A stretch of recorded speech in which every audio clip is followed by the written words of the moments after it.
अच्छा स्कोर मैं आप सभी लोगों को बोलूंगा कि एडवांस के पेपर में आपके अगर 100+ मार्क्स आ रहे हैं, that's a very good sign. ठीक है, कोई बच्चा बोला सिर्फ 100 मार्क्स, यस अभी के लिए, क्योंकि आपको टाइम कितना हुआ है भाई, टाइम कितना हुआ है। अगर आप 100+ मार्क्स ला रहे हैं, वेरी गुड साइन। सर मेरे तो 100 भी नहीं आए, कोई दिक्कत नहीं, आपका पहला टेस्ट है, आप कोशिश करिए कि 100+ आप हमेशा एडवांस के टेस्ट में रहे। मैं आप सभी लोगों को बता रहा हूं, हाँ ठीक है। जेई एडवांस का जो आपका पेपर रहेगा that is a low scoring mark. अब क्या होता है ना, जब बीच बीच में आप जेई मेंस के टेस्ट देंगे, ठीक है, और फिर जेई एडवांस के टेस्ट देंगे, अब जेई मेंस के टेस्ट देते देते आपको आदत हो जाती है यार ज्यादा मार्क्स आने चाहिए। ठीक है, ध्यान से सुनिएगा मेरी बात को, ओके।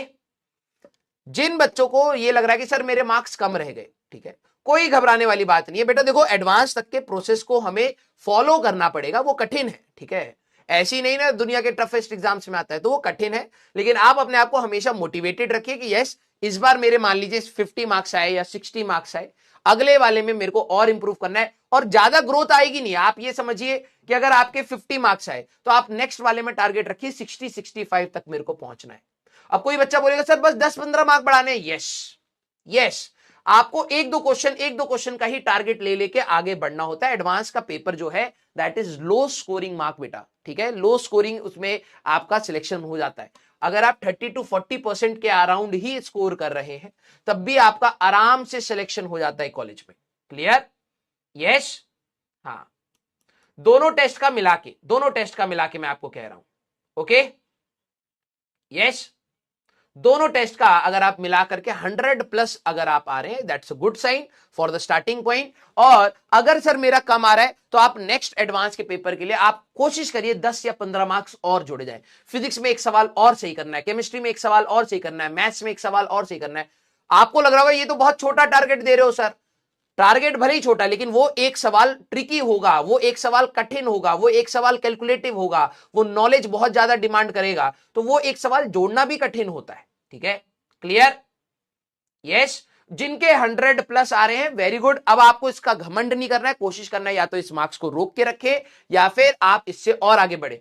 आपके जो जेई मेंस का टेस्ट की एनालिसिस होगी और एडवांस के टेस्ट की एनालिसिस होगी वो बिल्कुल डिफरेंट है। एडवांस में आपको कई सारे क्वेश्चन छोड़ने पड़े, छोड़ दीजिए, कोई दिक्कत वाली बात नहीं है, लेकिन जो आप कर रहे हैं वो सही करिए और कोशिश करिए कि दोनों पेपर में मिला के आप 100-120 अपने नॉर्मल ईयर्स में चलते जा रहे हैं। क्योंकि बाद में क्या होता है मैं आपको पहले बता देता हूं, जैसे ही आपका 12th का सिलेबस खत्म होगा और थ्रू आउट दी 2 ईयर्स अगर आप 120-150 100-120-150 इस रेंज में भी है, इससे ऊपर है तो अच्छी बात है, इस रेंज में भी अगर आप लाई कर रहे हैं, आखिरी में आपको अपने आप ग्रोथ दिखेगी 30-40 मार्क्स की।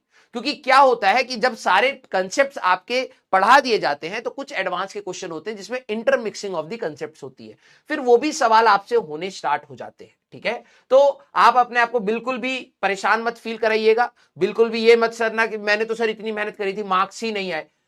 100 मार्क्स अगर आपके अराउंड आ रहे हैं, किसी के 50 आ रहे हैं, किसी के 60 आ रहे हैं, किसी के 70, 100 से नीचे आप ये सोचिए कि मुझे अगली बार 15 मार्क्स और जोड़ने। क्लियर सारे बच्चे? क्लियर? यस, जिनके 50 से नीचे आए हैं तो आप ये सोचिएगा, प्लीज ध्यान सुनना, 50 से जिनके नीचे आए हैं आप ये सोचिएगा कि आप 50 से ज्यादा का अटेम्प्ट करके आए हैं। जितने भी स्टूडेंट्स हैं जिनके 50 से लेस मार्क्स आए, मैं उनके लिए बता देता हूं, क्या आपने 50 से ज्यादा का अटेम्प्ट किया? देखो लप्पे वाले अगर सवाल है तो वो अलग बात है, क्या आपने 50 से ज्यादा अटेम्प्ट किया, हाँ या ना, मुझे ये बताइएगा। देखो पता है क्या, पॉजिटिव एटीट्यूड रखना बहुत इंपॉर्टेंट है टेस्ट के बाद, क्योंकि मुझे पता है बच्चे क्या होते हैं ना, अपने आप को जबरदस्ती कोसने लग जाते हैं, वो कोसने वाली बात नहीं है। अगर आपके मार्क्स अभी के लिए, ठीक है, पहला टेस्ट हुआ है आपका एडवांस का, 50 से लेस है, ठीक है, तो क्या आपने 50 से ज्यादा यस अटेम्प्ट किया था ना? बस यही चीज आपको एनालाइज करनी है, आपका अटेम्प्टेड, अगली बार आपको क्या कोशिश करनी है, आपका अटेम्प्टेड कोशिश करिए 100 मार्क्स का ही हो या 70 मार्क्स का ही हो, और 70-80 मार्क्स का ही आप अटेम्प्ट करिए, 70-80 मार्क्स का ही आप अटेम्प्ट करें और कोशिश करिए आप 100% एक्यूरेसी लाइए। देखिए भाई मैं आपको पहले बता रहा हूं, एडवांस के टेस्ट में मार्क्स कम आते हैं, ठीक है, एडवांस के टेस्ट में मार्क्स कम आते हैं, दैट इज वेरी नॉर्मल, ठीक है। जबरदस्ती अपने आप को स्ट्रेस मत देना कि यार मेरे तो 50 ही मार्क्स आए हैं, ये तो कुछ भी नहीं होता, इससे तो सिलेक्शन होगा नहीं। सिलेक्शन आज नहीं होना है, 2 साल बाद होना है। हमें अपनी प्रोग्रेस ऐसे रखनी है कि हम लोग सिलेक्शन तक पहुंचे, समझ रहे हो। तो आपने 70 to 80 मार्क्स का आपको अगली बार अटेम्प्ट करना है। आप ये एनालाइज करिए कि गलतियां कहां हुई, ठीक है। आप ये एनालाइज करिए कि आपकी गलतियां कहां हुई है। अगर वो कैलकुलेशन में है तो अब जितनी बार देखो, आपकी या तो हो सकती है कैलकुलेशन में गलती हो, या फिर आंसर मार्किंग में गलती हो, ठीक है, आंसर आपने गलत मार्क कर दिया, या फिर कंसेप्चुअल गलती हो, या फिर आपने क्वेश्चन को ही गलत रीड करा, या रिवीजन रीडिंग स्लैश रिवीजन की आपकी गलती हो, ठीक है। अब आपको यह एनालाइज करना है कि वो 3-4 सवाल मैं कहां से जोड़ू, ठीक है। सर मैथ्स टफ थी, मैथ्स टफ ही आएगी, मैथ्स आपकी टफ ही आएगी। आप क्या चाहते हैं बेटा कि आपको खुशी दिलाने के लिए पेपर सेट किया जाए? सोच के बताइए, क्या आप थ्रू आउट 2 इयर्स वैसे पेपर देना चाहते हैं जो आपके सिलेबस से तो लेकिन बस आपको खुशी दे के जाए, या आपको एक रियल फ्रंट पेपर का चाहिए कि हाँ सर मेरे को कहीं ना कहीं, देखो आप अभी आप जस्ट एंटर करे हो तो अभी एडवांस का पेपर एग्जैक्टली उस लेवल पे नहीं बनाया गया है, टू बी वेरी ट्रू, ठीक है।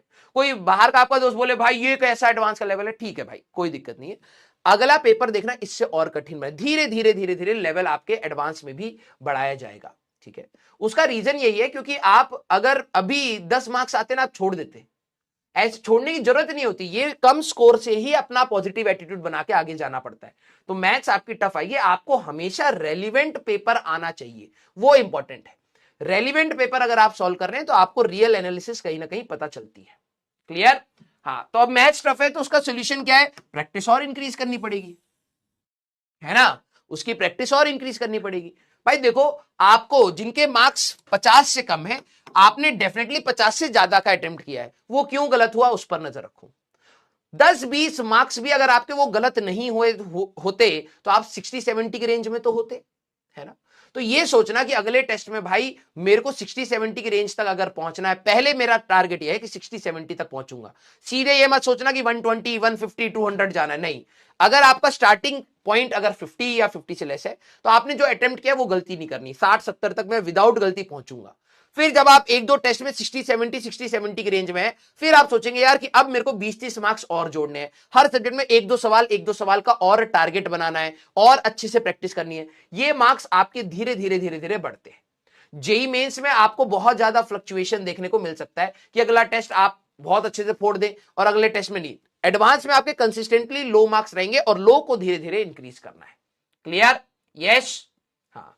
तो आपकी जो भी गलतियां हैं बेटा, देखिए यहीं पर आपकी नेगेटिव मार्किंग होती है। अब जिसकी कैलकुलेशन गलतियां हैं, ध्यान सुनना, कई बच्चे कहते हैं सर सिली मिस्टेक्स को हम कैसे पकड़े, ठीक है।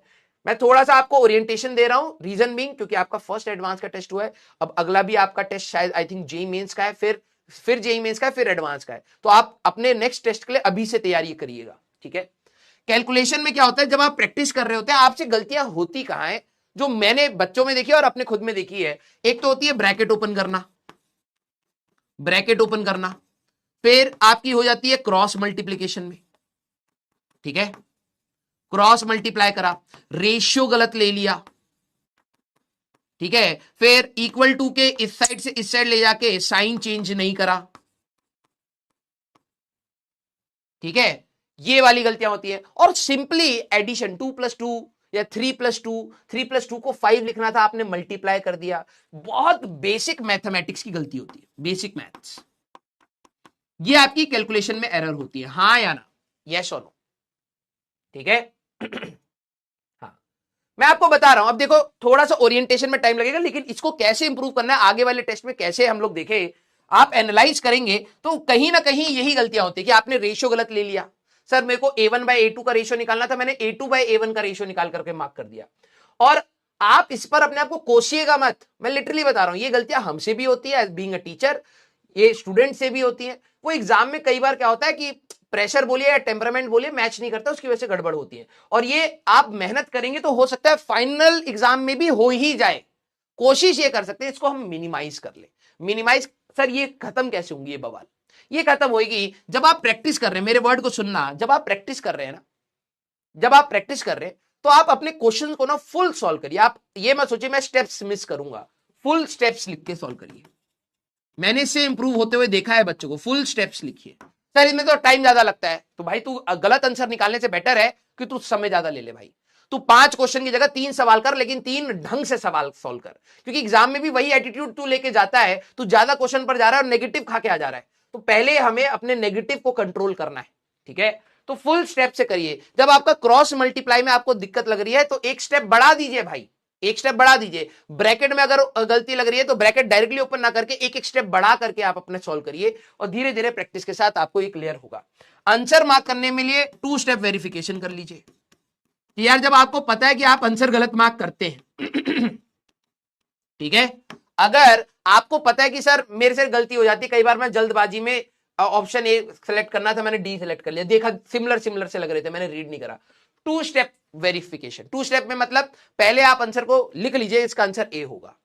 फिर जब आप सेकंड राउंड में जब एक बार आएंगे, तब आप एक बार उन क्वेश्चंस को जरूर देखिए कि आपने ओएमआर या फिर आंसर जो मार्क करा है, क्या वही मार्क करा है या नहीं करा है, तो 2 बार इसको वो देखिए। कंसेप्ट, अब बात यह है, कंसेप्ट आपकी क्लास और प्रैक्टिस से आएगा। क्लास में ध्यान से सुनिए, जो क्लास में क्वेश्चन कराए जा रहे हैं उन सवाल को डिकोड कैसे कर रहा है टीचर। कई बच्चे क्या करते हैं, सीधे जाते हैं सवाल करा दो सर। नहीं बेटा, ऐसे नहीं होती तैयारी, मैं लिटरली बता रहा हूं। खतरनाक सवाल तेरे परखच्चे उड़ा देंगे, उनकी लैंग्वेज तुम डिकोड नहीं कर पाओगे। सवाल टफ हो या ना हो, तुम लैंग्वेज ही डिकोड नहीं कर पाओगे, तुम पहली लाइन नहीं लिख पाओगे सवाल की।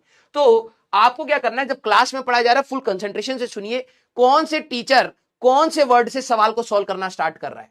जैसे मान लीजिए मेरे पास 5 स्टेटमेंट्स आ गए, तो मैं 5 स्टेटमेंट में कौन से वर्ड को पकड़ रहा हूं और उससे अपना क्वेश्चन स्टार्ट कर रहा हूं। यह ढूंढना क्लास में टीचर के साथ है, और फिर उसी के ऊपर आप प्रैक्टिस करेंगे, ठीक है।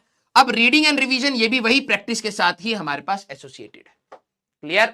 52, मैं बोल रहा हूं 50 to 100 वाले मार्क्स वाले जो बच्चे हैं, आप भी 3 सवाल और ऐड करने की कोशिश करेंगे, अपने नेगेटिव को कंट्रोल करें। 100+ इज गुड स्टार्ट मैं ये कह सकता हूं, लेकिन यस इस मतलब इतना नहीं है कि आपको बहुत अच्छा कॉलेज मिलेगा अगर ऐसी स्कोर रहा तो। हर का एक स्कोप है, ठीक है। 2-3 सवाल और अगली बार के उसमें आपको सही करने हैं, ठीक है। सर चीटिंग चीटिंग चीटिंग, अगर किसी ने चीटिंग करी भी, ध्यान से सुन बेटा, ठीक है, किसी ने अगर चीटिंग करी भी तो वो उसकी प्रॉब्लम है। तेरे को रैंक से मतलब नहीं है, तेरे को अपने मार्क्स से मतलब है भाई। देखो इन टेस्ट में ना, मैं आप सभी लोगों को बोल रहा हूं, देखो आप प्रैक्टिकल सोचिए बेटा, आप छोटे बच्चे हैं और मैं आपको वही चीज बता रहा हूं जिस चीज से आपको इंपैक्ट होना चाहिए। टेस्ट में आपके मार्क्स से इंपैक्ट होना चाहिए, ठीक है। आप ईमानदारी से टेस्ट दीजिए, और अगर आपके ईमानदारी से 120 मार्क बन रहे हैं तो आप ये सोचिए यार इस 120 को मैं कैसे इंप्रूव करूं। आपको इससे मतलब ही नहीं है आपकी 1 लाख रैंक आए 2 लाख रैंक आए, आप अपना बेस्ट दीजिए और बेस्ट को भी इंप्रूव करने की कोशिश करिए, ये आपके हाथ में है। अगर आपको लग रहा है कि सर दूसरे बच्चों ने तो आंसर रटे हुए हैं या कुछ भी, जो भी आपके दिमाग में ख्याली पुलाव आ रहे, उसको फॉर द टाइम बिंग हटा दो, क्योंकि अगर आप अपनी एक्स अमाउंट ऑफ एनर्जी को x/2 उनको दे दोगे तो आप पढ़ाई नहीं कर पाओगे। फाइनल एग्जाम में चीटिंग नहीं, फाइनल एग्जाम में आंसर बोलेंगे भाई। जो आंसर तक पहुंचेगा वही कॉलेज तक पहुंचेगा, सीधी सी बात ये है, ठीक है। अगर आपको दिन भर बैठ के उनको चीटर्स या कुछ भी बोलने का अगर आपके पास समय है, तो आपके पास ये भी समय है कि आप अपना पढ़ाई करें और आप आगे बढ़े, ठीक है। तो मेरे को इससे मैटर ही नहीं करता कि दूसरे बच्चे चीटिंग कर रहे हैं या नहीं कर रहे हैं। जो सीरियस बच्चा है वो अपने मार्क्स को एनालाइज कर रहा है और आगे बढ़ रहा है या नहीं बढ़ रहा है, वही सारी चीजें होती है। जब हम लोग भी अपनी तैयारी कर रहे थे बेटा, मैंने एक बार नहीं सोचा कि दूसरे बच्चे जो मेरे से आगे हैं क्या वो चीटिंग करके आगे जा रहे हैं। मैंने कभी एनर्जी लगाई नहीं। मैंने देखा भाई मेरे मार्क्स इतने आ रहे हैं, इस मार्क्स को और बेटर कैसे कर सकता हूं, और कौन से टॉपिक्स में समझ सकता हूं, और कौन सी प्रैक्टिस में कर सकता हूं। मैंने बस यही सोचा। और अगर आप सिर्फ इतनी एनर्जी लगा रहे हैं, मैं लिटरली बता रहा हूं, जो जेई की जर्नी आपकी फ्रस्ट्रेशन वाली होती है वो कम हो जाएगी, क्योंकि आप सारी एनर्जी अपने पर लगा रहे हो। आप अपने मार्क्स को इंक्रीज कर रहे हो। उससे मतलब ही नहीं कि भाई मेरी इंक्रीज करने के बाद भी सर 40,000 आई, तो भाई तू क्या कर सकता है बता, और तू बता तू क्या कर सकता है।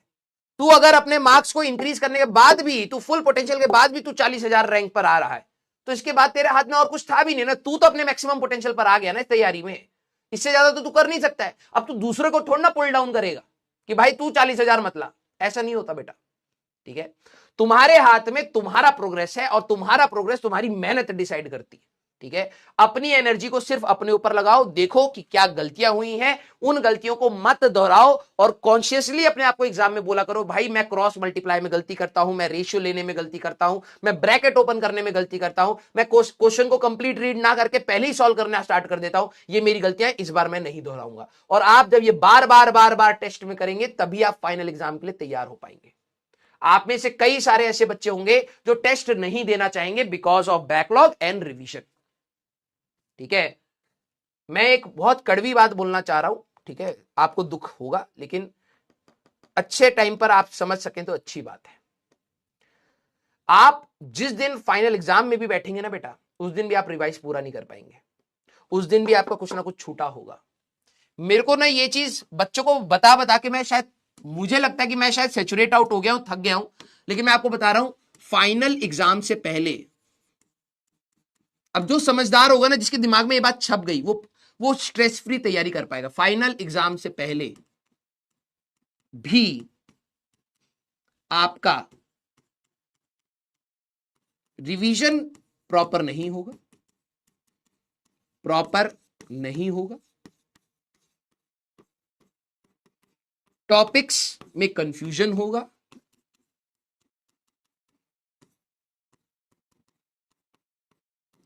होगा, और आपका बैकलॉग होगा।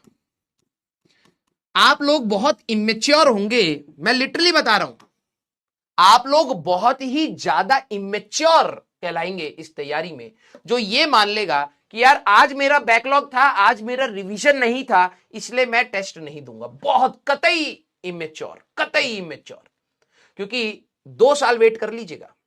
ठीक है, आपने बोर्ड्स का पेपर दिया ना, बोर्ड से पहले क्या आपको डर नहीं लग रहा था कि यार ये फॉर्मूला तो भूल रहा हूं, यार मैंने ये चीज अच्छे से रिवाइज नहीं करी है, यार ये चीज तो मेरे को कॉन्फिडेंस लो कर रही है, यार मैंने ये चीज तो छोड़ दी।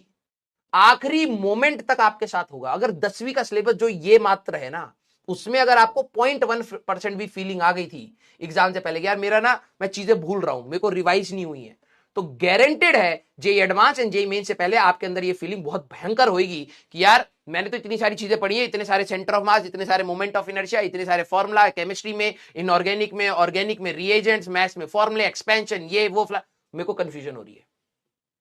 ऑब्वियस है भाई गधे, ऑब्वियस है ये।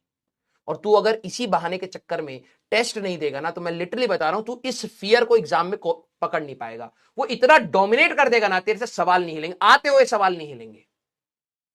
ये एग्जाम का one of the main reason ये होता है कि आप अपने फियर ऑफ एग्जाम को कंट्रोल करें। आपके ये प्रॉब्लम्स फाइनल, तुम चाहे जितना पढ़ लो भाई, एग्जाम से पहले आपका कॉन्फिडेंस कहीं ना कहीं डगमगा रहा होगा। जब तक पहला सवाल आपके आंखों के सामने नहीं आएगा, तब तक आपके अंदर कंफर्ट नहीं आता। और अगर आपकी रिवीजन, आप इसको क्या कर सकते हैं, इसको आप मिनिमाइज कर सकते हैं, खत्म नहीं कर सकते। ये हो सकता है कि आपका बैकलॉग में 1-2 चैप्टर हो, ये हो सकता है आपका बैकलॉग में 1-2 टॉपिक हो, 0 होगा ही नहीं, गारंटेड लिखवा लो तुम। ठीक है, गारंटेड। जो इवन टॉपर भी होता है ना, उसको भी एग्जाम से पहले फियर होता है कि यार ये कहीं मैं भूल तो नहीं रहा, यार ये वाली चीज मेरे को इरिटेट कर रही है, उसमें क्या था, क्या अप्रोच लगा, ये सब में होता है भाई। तुम इसको सिर्फ मिनिमाइज कर सकते हो, और मिनिमाइज करने का तरीका यही है कि आप टेस्ट को सीरियस लो। आप टारगेट लीजिए कि अगला टेस्ट हमारा जो है, क्योंकि मैं आप सभी लोगों को बता रहा हूं बेटा, अब जिन लोगों का बैकलॉग है ना, आप लोग बैकलॉग में ही फंसे रहोगे, गारंटी लिखवा रहा हूं। अगर आपके अंदर ये एटीट्यूड नहीं है कि यार मेरा अगला टेस्ट किसका है, अगला टेस्ट, क्योंकि तुम्हारे लिए तो ये हो रहा है हर दिन 2 क्लास जुड़ रही है, सर मेरे तो सर 27 लेक्चर का बैकलॉग है, मैं क्या करूं। अगला टेस्ट टारगेट ले। अगला टेस्ट तेरा अगर मान ले 5 अगस्त को है, for example I am saying 5 अगस्त को है, ठीक है, टॉपिक देख के आ रहे हैं, और उस टेस्ट तक कोशिश कर कि तू अपना बैकलॉग मिनिमाइज करे, टारगेट ले भाई। वरना तू रोज, तेरे पे 2 लेक्चर चढ़ रहे हैं, तू रोज 2 कोशिश कर रहा है पढ़ने की, 3 कोशिश कर रहा है, ये हमेशा तेरे को डिमोटिवेट ही करेगा। टारगेट ले कि अगला टेस्ट जो भी है उससे पहले मैं जितना कर सकता हूं उतना करूंगा। फिर अगर मान ले तेरा 4-5 टॉपिक या 10-12 लेक्चर भी छूट गए, फिर अगले टेस्ट में मैं कोशिश करूंगा बराबर। ये जब तक तू टारगेट ओरिएंटेड नहीं पड़ेगा ना बेटा, नहीं होगा। और मैं आपको बता रहा हूं, ये आपको बुरी लगे जैसी लगे, लगनी चाहिए, ठीक है, क्योंकि इस तैयारी की one of the main problem यही है कि जब आप हल्का सा लेजी होगे, ये तैयारी आपको बिल्कुल रगड़ देगी, बिल्कुल रगड़ देगी। ठीक है, आपके पास हल्की सी भी फ्रीडम नहीं है कि आप थोड़ा सा जोन आउट करके ये सोचे आज ये कर लेता हूं, जब आपको पता है कि आपने पीछे रायता फैला रखा है। अगर आपने रायता नहीं फैलाया, आप ये समझ चुके हैं कि हाँ मैक्सिमम चीजें कर चुका हूं, आपको रेस्ट लेना आप रेस्ट लीजिए, आपको खेलना आप खेलिए, आपको घूमना है घूमिए। लेकिन अगर आपने पीछे रायता फैला रखा है और फिर भी आप ये कर रहे हैं, believe me at the end आप अकेले खड़े रहेंगे उस प्रॉब्लम के साथ, क्योंकि टीचर आपको 2 साल एक ही बात बोल रहा है कि कोशिश करके खत्म कर उसको भाई, कोशिश करके खत्म कर। लेकिन अगर तेरे कान में जू नहीं रेंग रही है ना, तो आखिरी एग्जाम से पहले एक दिन पहले ना तू कुछ भी देख ले भाई, तू वन शॉट देख ले, कुछ भी देख ले, तेरे को कॉन्फिडेंस आएगा ही नहीं, क्योंकि लास्ट डे पर तेरा कॉन्फिडेंस ना डगमगाएगा ही डगमगाएगा, क्योंकि तेरे 2 साल की कामचोरी तेरे सामने होगी ना यार। अगर तू 2 साल मेहनत करेगा ना, कॉन्फिडेंस कम होगा, लेकिन फिर भी तू अपने आप को ये मना रहा होगा यार, कर रहा है ना देख लेंगे, समझ रहा है। तो आप सभी लोगों के लिए मैं वही बोलूंगा कि प्लीज बी प्रैक्टिकल। जो बच्चे दिन भर बैकलॉग बैकलॉग रो रहे हैं ना बेटा, इसका सोल्यूशन मतलब मन करता पकड़ के लपड़ मार दूं मैं तेरे को, तू मेरे सामने होता तो मैं तेरे को क्या कुछ नया बताता। या फिर तू सोच कि तेरा कंप्लीट हो रखा है बैकलॉग, तेरा कोई बैकलॉग नहीं है, तेरा कोई दोस्त है वो कह रहा है भाई मेरे 10 चैप्टर छूटे पड़े क्या करूं, तू क्या बोलेगा? तू यही तो बोलेगा ना भाई पढ़ ले, ये बकैती वाला टाइम हटा और पढ़ ले, यही बोलेगा, यही मैं बोल सकता हूं। अब देख 2 तरीके की तैयारी है, या तो एक ढकोसले वाली तैयारी कर, ढकोसले वाली सर मैंने सारे ना पीडीएफ वो डाउनलोड कर लिए, मैंने रीड कर लिया, मैंने लेक्चर को 2x पे देख लिया, हो गया मेरा। इससे कुछ नहीं होगा, 1 महीने बाद चैप्टर गुम, बिल्कुल सपाट होगा भाई, इतनी डिटेल में हम लोग पढ़ाई कर रहे हैं। ठीक है, तेरे को सवाल लगाने पड़ेंगे, जो क्लास में करा रहे, वीडियो को पॉज कर सवाल लगा, तब जाके कॉन्फिडेंस आएगा। क्लियर? स्कूल वाला बहाना मत देना बेटा। अब कोई बच्चे बोले कि भाई मेरा सर स्कूल है, मैं स्कूल के साथ मैनेज नहीं कर पा रहा, ये आपकी प्रॉब्लम है। सर टीचर साथ नहीं देगा तो कैसे होगा? टीचर साथ दे रहा, पढ़ा रहा है तेरे को, यही बहुत है। ठीक है, कईयों को तो ये भी नहीं मिलता है। स्कूल की प्रॉब्लम है ना, वो सबके साथ होती है, लाइन देख ले कितने हैं, इसमें से भी सिलेक्ट होते हैं बच्चे, और वो वही सिलेक्ट होंगे जिनके अंदर कॉमन सेंस होगी कि क्या कौन सी चीज कब इंपॉर्टेंट है। ठीक है, अगर मैं अभी ईमानदारी से बेटा आपको अपने ना पेरेंट्स की कसम है, जो लोग स्कूल स्कूल लिख रहे हैं, सच बता देना दिन में आप क्या समय वेस्ट करते हो, हाँ या ना? आपको अपनी पेरेंट्स की कसम है, जिस दिन आप अपने आप से रियल हो गए ना, अपने आप प्रॉब्लम्स के सोल्यूशन आएंगे। लेकिन प्रॉब्लम यह है कि आप अपनी फेक बबल बना के बैठे हुए हो, स्कूल स्कूल लिख रहे हो, क्या बताओ आप जिस दिन छुट्टी होती है उस दिन आप समय वेस्ट करते हो, बता दो। तो फिर तुम मेरे से क्या रीजन मांगना चाह रहे हो, बताओ। तुम्हारे एक्सक्यूजेस के ऊपर मैं क्या लॉजिक लगा दूं भाई? मन करता है बेटा मैं तुम्हें ना धमकाऊं, पीट दूं किसी दिन। प्रॉब्लम तुम खुद जानते हो, सोल्यूशन तुम खुद जानते हो, तुम्हें क्या लग रहा है कि कोई तीसरा बोलेगा तभी तुम्हें अच्छा फील होएगा? जिस दिन छुट्टी होती है उस दिन तुम कितना यूटिलाइज कर लेते हो, तब क्या स्कूल है? बेटा बहाने मत दिया करो, और मैं बता रहा हूं बहाने वालों की ना कम से कम 14 लाख बच्चे होंगे जो बहाने दे देते हैं, 14 लाख। उसमें से 10-15 हजार बच्चे होंगे जो सिलेक्शन लेते हैं, वो रीजंस ढूंढते हैं पढ़ाई करने का। ठीक है, अब आप कौन सी लिस्ट में खड़ा होना चाहते हैं वो आपका डिसीजन है। स्कूल मैनेज नहीं हो पा रहा, स्कूल मैनेज नहीं हो पा रहा, तो भाई पहले एक बार होमवर्क कर लेता ना, अभी भी टाइम है, 11वीं छोड़ दे फिर। किसी भी कॉम्पिटेटिव एग्जाम, तू किसी भी फील्ड में चल जा भाई, कंपटीशन के लिए तेरे को मैनेज करना पड़ेगा। तू क्या सोच रहा है कि कोई भी चीज आसानी तरीके से मिल जाएगी? है? तू किसी भी फील्ड में चले जा, तू इंजीनियरिंग सेक्शन छोड़ के किसी भी फील्ड में चले जा, तेरे को जब कंपटीशन एग्जाम में बैठना पड़ेगा, तेरे को 10 चीजें मैनेज करनी पड़ेंगी, एंड तेरे लिए अभी वो स्कूल है तो मैनेज कर। ठीक है, समय वेस्ट मत कर जो तू करता है। एक बार ईमानदारी से सोचता है ना, तो तेरे अंदर से आती है आवाज कि हाँ यार मैंने समय वेस्ट किया है। यही 2 साल कंटिन्यू करेगा ना, तब तेरे को पता लगे तूने कितना बड़ा ब्लंडर कर दिया अपने साथ। और जिस दिन वही बात है ना, आप में आपके बीच में से ना कई ऐसे बच्चे होंगे जो मैनेज करते हैं। मैं इतने सारे इंटरव्यू देख लिए हैं और इतने बच्चों का इंटरव्यू कर लिया है, मुझे पता लग गया सीरियस बच्चे के लिए ना ये प्रॉब्लम्स नहीं होती, ये होती ही नहीं है। वो कहते हैं सर मैं मैनेज करूंगा, ये मेरी प्रॉब्लम है। कभी भी सीरियस बच्चे ने आके मेरे को ये नहीं बोला है, मैं लिटरली बता रहा हूं, ये नहीं बोला सर मेरे से स्कूल मैनेज नहीं हो रहा। सीरियस बच्चे ने हमेशा बोला सर इस सवाल का ना आंसर नहीं आया। इंटेंट समझ रहे हो तुम? प्रायोरिटी समझ रहे हो तुम? स्कूल सर मैं खुद मैनेज करूंगा, मेरे को इस सवाल का जवाब क्यों नहीं आ रहा है? प्रॉब्लम यह है कि आप लोग खुद ही सीरियस नहीं हो अपने लिए। क्लियर?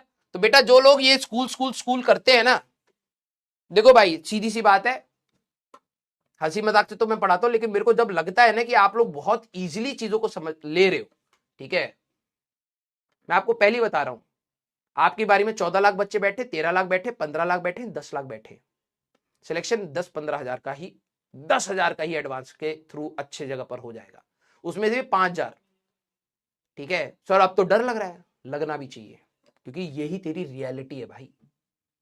तेरे बोलने की वजह से 1 लाख बच्चों को एडवांस में सिलेक्शन नहीं होगा, तेरे रोने से 2 लाख बच्चे एनआईटी में नहीं जाएंगे, जितनी सीट है उतनी ही जाएंगे।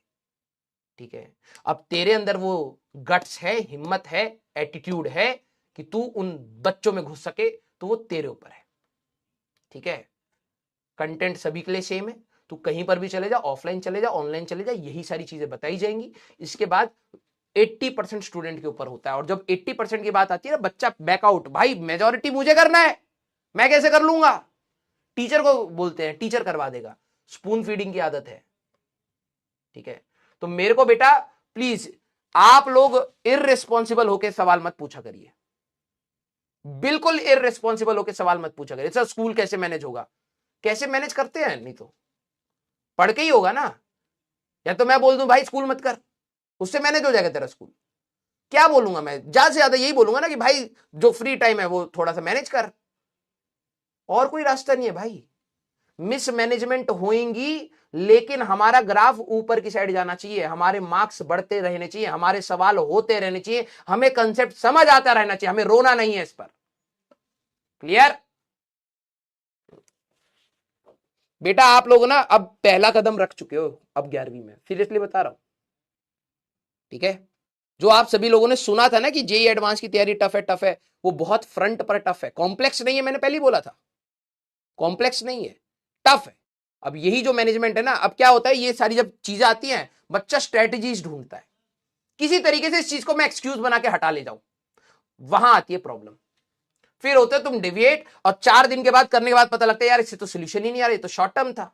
फिर 10 जगह पर घूमने के बाद वापस आप बैच में जब आते हो, तब तक चीजें छूट जाती हैं, और फिर करना वही है भाई।